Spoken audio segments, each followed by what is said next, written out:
guys. 12 na po dito. Ano ba ngayon?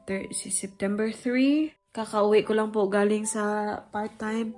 And katatawag lang din ng hospital sa akin. And supposedly, yung operation ko sa kamay ko, yung surgery ko, this Friday. Na-move na naman po next week. Parang ilang beses na tong na-move. And ito talaga yung isa sa pinaka main source kung bakit ako hindi naman, ayokong sabihin na nasistress ako, pero yun talaga yung feeling ko eh. The agony of waiting, my God. Agoy, Ginoo ko. Kasi I've been waiting for this since April, and then palaging namumove, and I have to arrange so many things.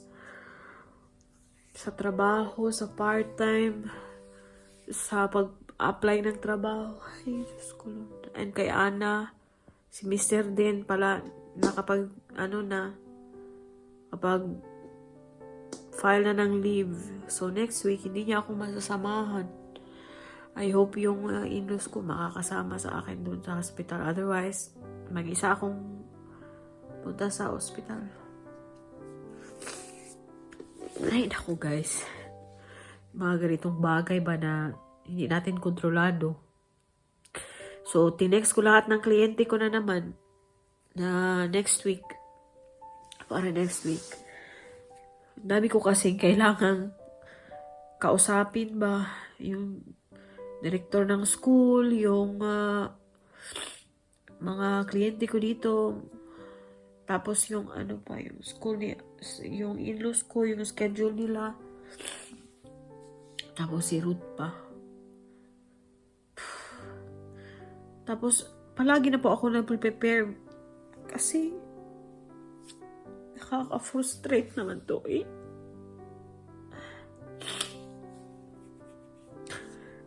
Pero anyway, wala akong magagawa. Frustrating lang ba kasi palagi ako naghahanda ba, and then hindi din madali yung preparation na ginagawa ko. Tapos yung yung stress. Anyway, yun buhay. But yeah, kinunta ko na po isa-isa yung mga mga kliyente ko, tapos yung director ng school, yung in-laws ko, kinunta ko na. Hintay na naman tayo. Hintay na naman ako, hintay na naman kami. Since April pa talaga ako naghihintay nito eh. And hindi ako maka-prepare ng maayos ba kasi tinatawagan nila ako, syempre, yung malapit na bitaw. And dito kasi sa Netherlands, hindi po pwede yung biglaan ba. Yung ibang schedule, na intindihan ko naman sa hospital kasi yun. So, may mga mas emergency na cases. Yun yung inuuna nila, na intindihan ko ng part na yun. I just can't help but be frustrated ba sa pangyayari kasi hindi po biro ang dito ng schedule ba. Importante dito ang schedule, hindi po pwede yung ura-urada. Talagang you have to make appointments, you have to plan things way ahead, weeks ahead, if pwede nga months ahead. Pero yeah, wala akong magagawa. Yun talaga ang buhay. Ay, pasensya na po talaga. Gusto ko lang siyang ilabas. Mag-prepare na po ako kasi 12:59, malapit na po dumating si Ruth. So, luluto pa ako. Tapos pick upin yung anak natin. Punta pala po dito si Noah. Kasi may lakad daw yung nanay. So, nakiusap yung nanay na kung pwede dito siya. Sabi ko, until 4 o'clock kasi magtatrabaho ako tonight. Balikan ko na lang po kayo mamaya, no? Pasensya na po at nag-start tayo sa ganitong note. So, sa ganitong mood. I hope okay po kayong lahat. Hello ulit guys. Nakaligo na po tayo, no? And papunta na tayo sa school ni Ana. Hala. Hindi ako nakatala ng payong. Pang uulan yata. Mabilis lang naman. Malapit lang naman. Punta po nga pala si Noah mamaya sa bahay. Balikan ko na lang po kayo mamaya. A few moments later. Be, put your bag there, love. Put your bag there. Sama, hi, titas. Hi, Tita. Who's coming today? Who's coming here today? Noah! Sige na, just put your water bottle there, love, so you can use it. You can drink from it later, okay? Very good kasi inubos yung baon. What's that, Yay? Nay, we have to wait for Noah. Ayan, naubos. Very good, love. Ayan, gutom na naman. And as usual, guys, alam nyo na kung anong hinahanap. Mama, ik alsjeblieft nou pannenkoek. Ik heb pannenkoek klaar, maar we wachten op Noah. Als Noah hier is, dan kun je pannenkoek Veel hebben. pannenkoek daarop zetten. Huh? Veel pannenkoek. Hey, ik heb hier ook. Wat? Yung sipon ba? Eet, smakelijk.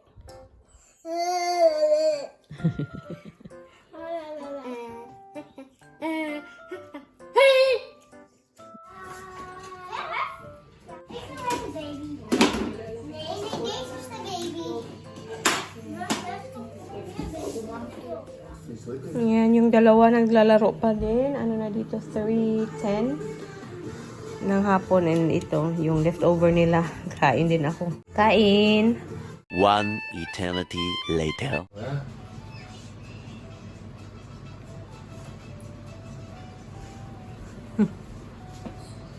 Friday, Bob? Saturday, Dodong. Friday? I have to work.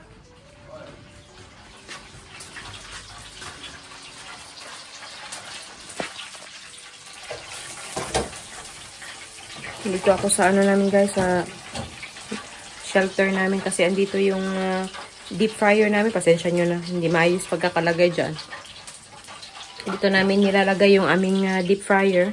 Dito din kami nag-deep fry kasi ano ba, yung oil ba, hindi mag-splash doon sa loob. Tapos may ano naman to, may tawag dito, may tabon ba? Okay, tabon. May cover pala. So, dito tayo. Dito din nilalagay ni Ruth yung ano niya, yung bike niya. Ano ako ng manok, oh. Nag-deep fry ako ng manok. Pang ano ba? Para may ibang dish kami. Naggumawa na ako ng ano, ng steak. Tapos, may veggies na din. Steak ulit kami kasi meron pa pala kami. Ah, yeah. Sumunod na naman to. Sunod ko na.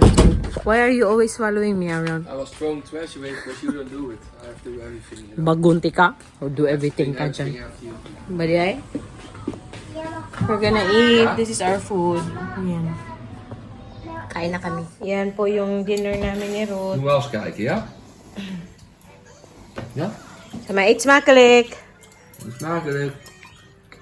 I-continue ko po yung vlog natin bukas, no? Kasi after ng dinner, hatid ako ni Ruth sa school kasi may part-time ako. Hindi pa rin kami fully okay, no? Kami lahat, may sakit na kami. Si Ruth din, may sakit na. Di ba? Ang daming pangyayari. So, magkita naman po ulit tayo bukas. The next day. So, good morning, guys. Good morning. Hi, good morning. Wednesday po ngayon. Patuloy natin yung video. Maaga pong nagising si Ruth. Ano ba dito? 7:30. Maaga siya nagising and siya yung nag-ready kay Ana. Diba? Yung amoy ni Ruth na amoy ko pa din dito sa baba. Yung, ano ba? Pawis ba? Madami po akong hugasin dito. Hindi ko na natapos kagabi. Yung pinaglutuan ko ng soup ni Ana. Hindi ko siya na nalinis. Tapos yung pinaglutuan ko din ng ulam kagabi, hindi ko din nalinis. Pagod na ako kasi nga after dinner, nagtrabaho tayo, di ba? So, diretso na trabaho. Pagdating dito, pagod na ako. Naglaro pa kami ni Ana pagkatapos. And sabi ko, anyway, anuhin ko na lang sila. Linisin ko sila pagdating ko pagkatapos ng ating part-time kasi may part-time na naman tayo, no? Ako po yung maghatid kay Ana today.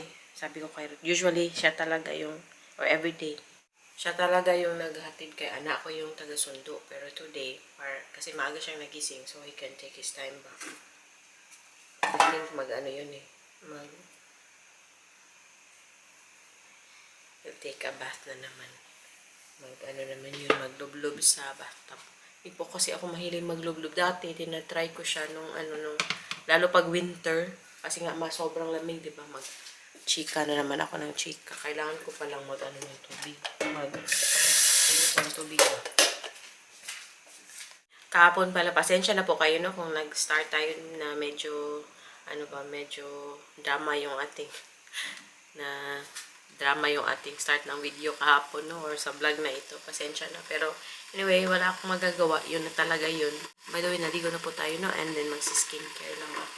Nag-skincare. Tapos, lang ako. Magkilay. Kasi, happy na din si Ana. Kilay is life. Lang, kaya niya klamit yaw. Fair. When you're done, then you can brush your teeth, ha? Kalimuot, oy!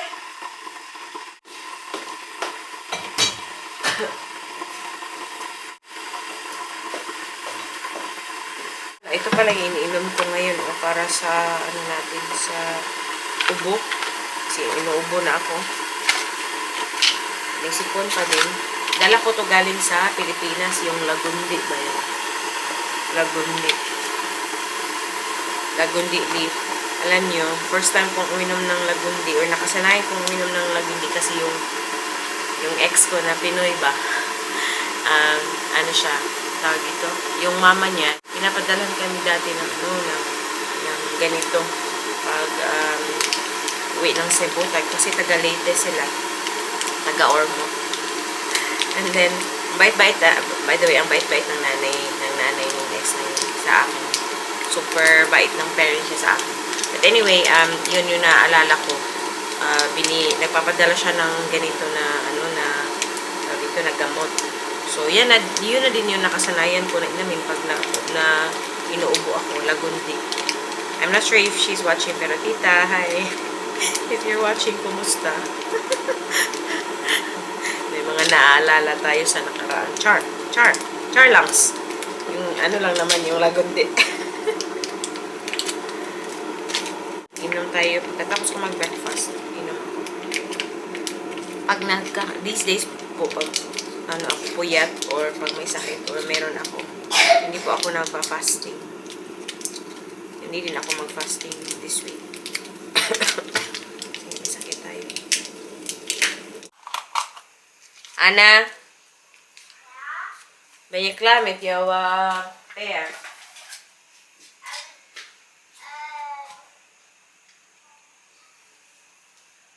Ya? Darli ka ron. Bye na? Bye na, ya? Mag-ready na po muna ako. Umulan pala kagabi.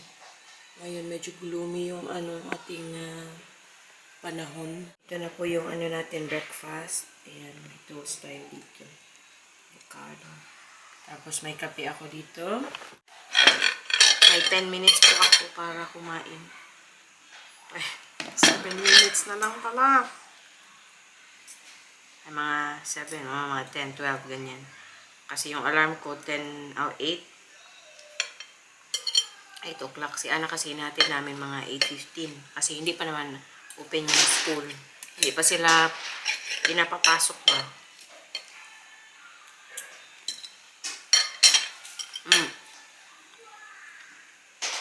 Pagkatapos ko siyang ihatid, balik din po ako dito kasi 9 pa naman yung yung part-time ko.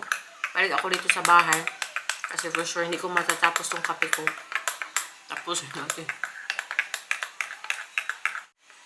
So, nasabi ko na po sa beginning ng video na ito, no, na hindi po matutuloy yung operasyon ko this week. Next week pa. So, sabi ko kay Rod, labas kami sa Sabado. Alis po kami. Punta kami ng isang city dito. Old City. Old City yan. Oh yeah. Old City siya dito. Isang city na sakop ng province ng Utrecht. So, isasama po namin kayo sa gala na yun.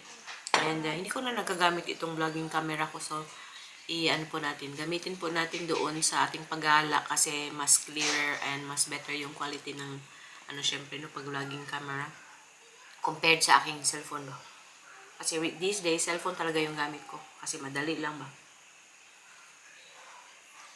Kain.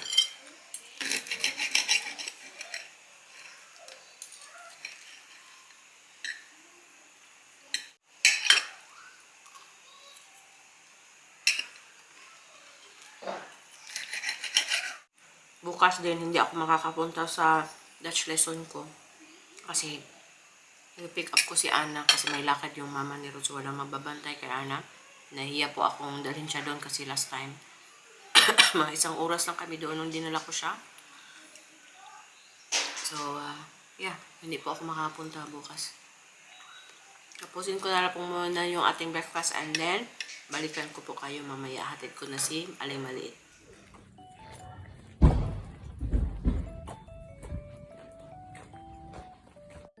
Ben je blij dat mama gaat met jou mee? Yeah? Gusto niya talaga guys na ako yung naghatid sa kanya. Tinasabi niya sa akin na ba't daw hindi ako sumasama. Eh, nag-work tayo ng maaga. Pero yeah. Wala po siya sa mood. Ayaw niya sa tatay niya this morning. Hindi niya pinapansin. After natin ihatid si Ana, diretso na po ako. Uwi pa pala ako tapos mag-part-time tayo. So, balikan na lang po namin kayo mamaya. A few moments later. Pick up na po tayo kay Aling Maliit. Mag-aalas 2 na po dito. 5 minutes na lang. Bilis ng oras. Uy. Ay. Dito na tayo sa bahay. Balik na. Dito na si Aling Maliit. Was school nice today? Was it nice? Ik was niet naar de pizza geweest. Oh, and you really don't like it, hè? Is altijd leuk met andere kinderen, hoor. Maar meneer Matt is niet vandaag. Nee? En wie dan? Niemand op Oh, er was niemand there? Wat is pannenkoeken eten? Hanap na ng pancake, guys. So, mag-init tayo ng pancake para sa Aling Maliit. Yeah, I'm filming myself. Maar ik wil niet als je het filmen. Okay. Wala talaga sa mood to. Hindi pa po talaga kami fully nakarecover si routine. Kaya, palaging wala sa mood si Ana. Pagod pa. Initin muna natin yung kanyang pancake. And, I think i-end ko na din po yung ating pa-video, no? Maraming salamat sa panonood. And, kita-kita na naman tayo sa susunod na video. Maraming salamat. Tuy! Mas mabush! Ingat kayong lahat!